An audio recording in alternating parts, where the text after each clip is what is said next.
We need Greenland from a national security situation. We need that for international security, not just security, international. We have a lot of our favorite players, cruising around the coast. We need Greenland for national protection. The current situation is not such that the United States of America can simply conquer the beautiful and vast land of Greenland. That is absolutely not the case at all. I also want to make it clear that if the USA chooses to attack another NATO country militarily, then everything stops, including our NATO membership and thus the security that has been established since the end of the Second World War.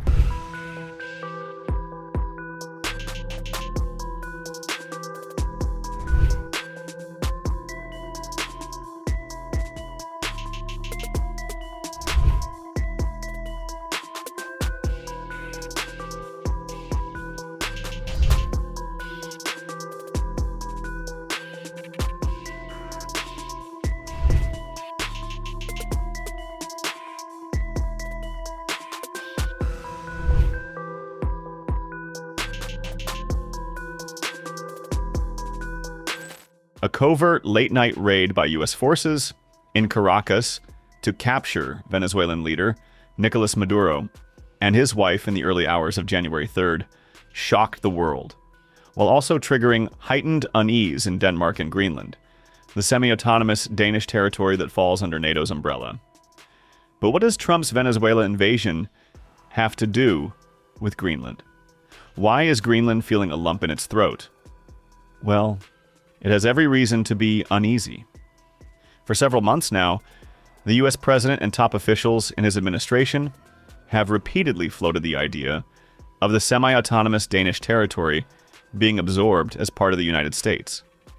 Trump has been eyeing acquiring Greenland for what he calls national security reasons. I will say this about Greenland. We need Greenland from a national security situation. It's so strategic. Right now, Greenland is covered with Russian and Chinese ships all over the place. We need Greenland from the standpoint of national security. And Denmark is not going to be able to do it, I can tell you. You know what Denmark did recently to boost up security in Greenland? They added one more dog sled. It's true. Sir, they thought that was a great move. What would the justification be for a claim to Greenland? What would the justification? I don't want to talk about Greenland now. I just say this. We need Greenland from the standpoint of national security. And the European Union needs us to have it, and they know. Danish Prime Minister Mette Frederiksen has been very clear since Trump's Want Greenland rant started that Greenland is not for sale, period. On January 6th, the Danish PM issued a loud and clear warning to U.S. President Donald Trump that any U.S. takeover of Greenland would spell the end of NATO. As POTUS renewed his push to control the strategic Arctic island, even during the announcement press briefing of the Capture Maduro mission, and later she condemned the remarks as dangerous. Frederiksen said a military attack on any NATO member would collapse the alliance and the post-World War II security order. First of all, I believe that we should take the American president seriously when he says that he wants Greenland. But I also want to make it clear that if the USA chooses to attack another NATO country militarily, then everything stops, including our NATO membership and thus the security that has been established since the end of the Second World War. I agree that it's important to have security, peace and safety in the Arctic region. That is, after all, one of the reasons why we are in NATO. Greenland is also a member of NATO. It is a shared responsibility for the Arctic states, including the Kingdom, to ensure that there is security, peace and freedom in the Arctic region. But Denmark has always been a good ally to the United States. We want to continue to be that.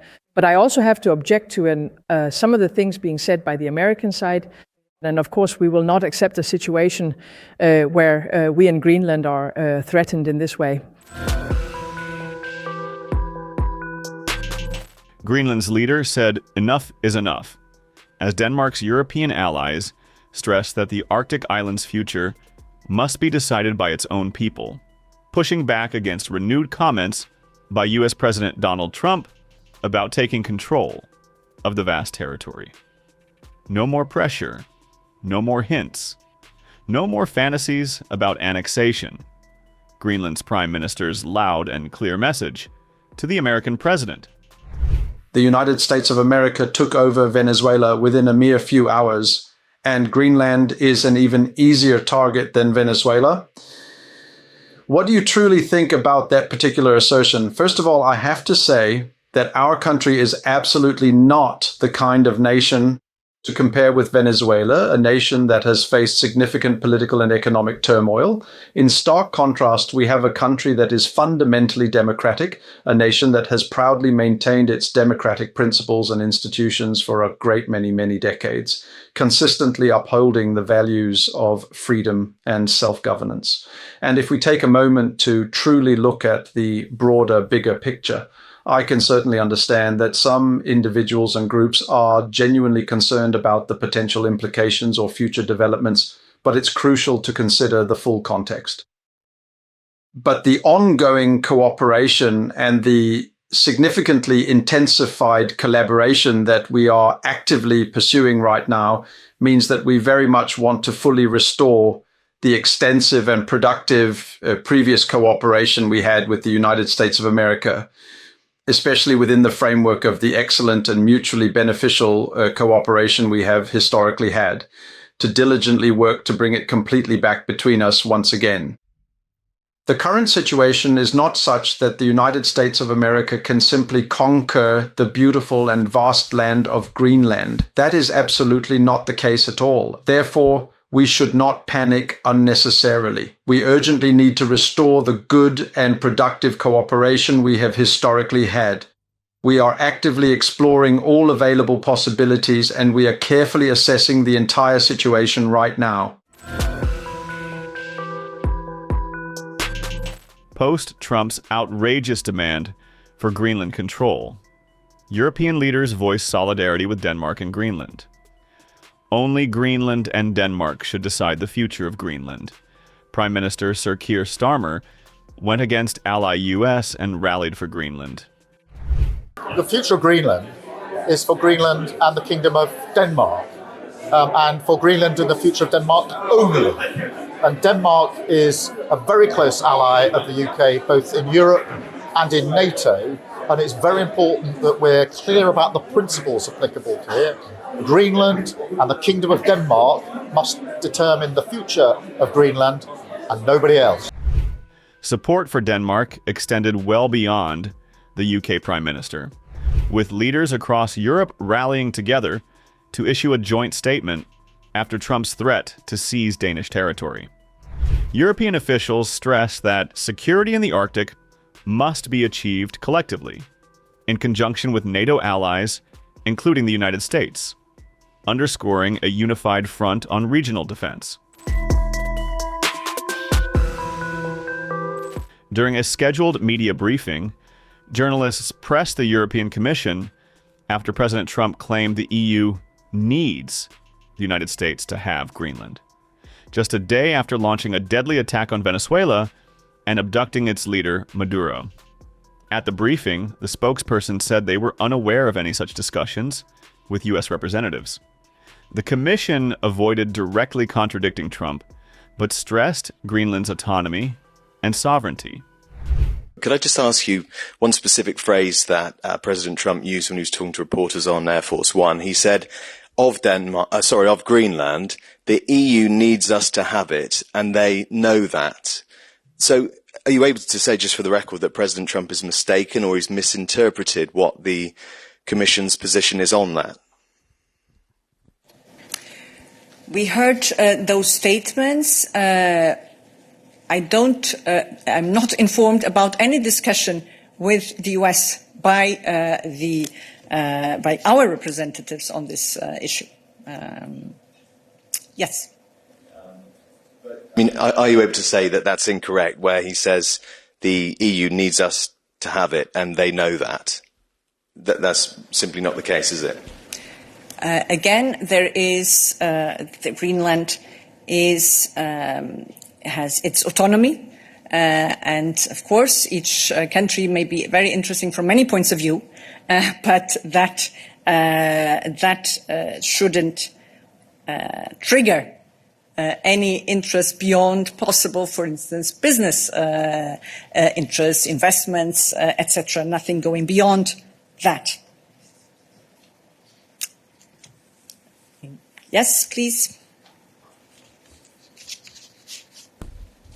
Can you just answer the question? Does the EU need the US to have Greenland? Sorry, say that again? Does the EU need the US to have Greenland? And Jorge, and then we'll give online the possibility. Actually, I see that several. Go ahead. Trump has repeatedly pushed for U.S. control over Greenland and has not ruled out using force, stoking fears of a possible intervention. His latest remarks revived concerns about imminent action.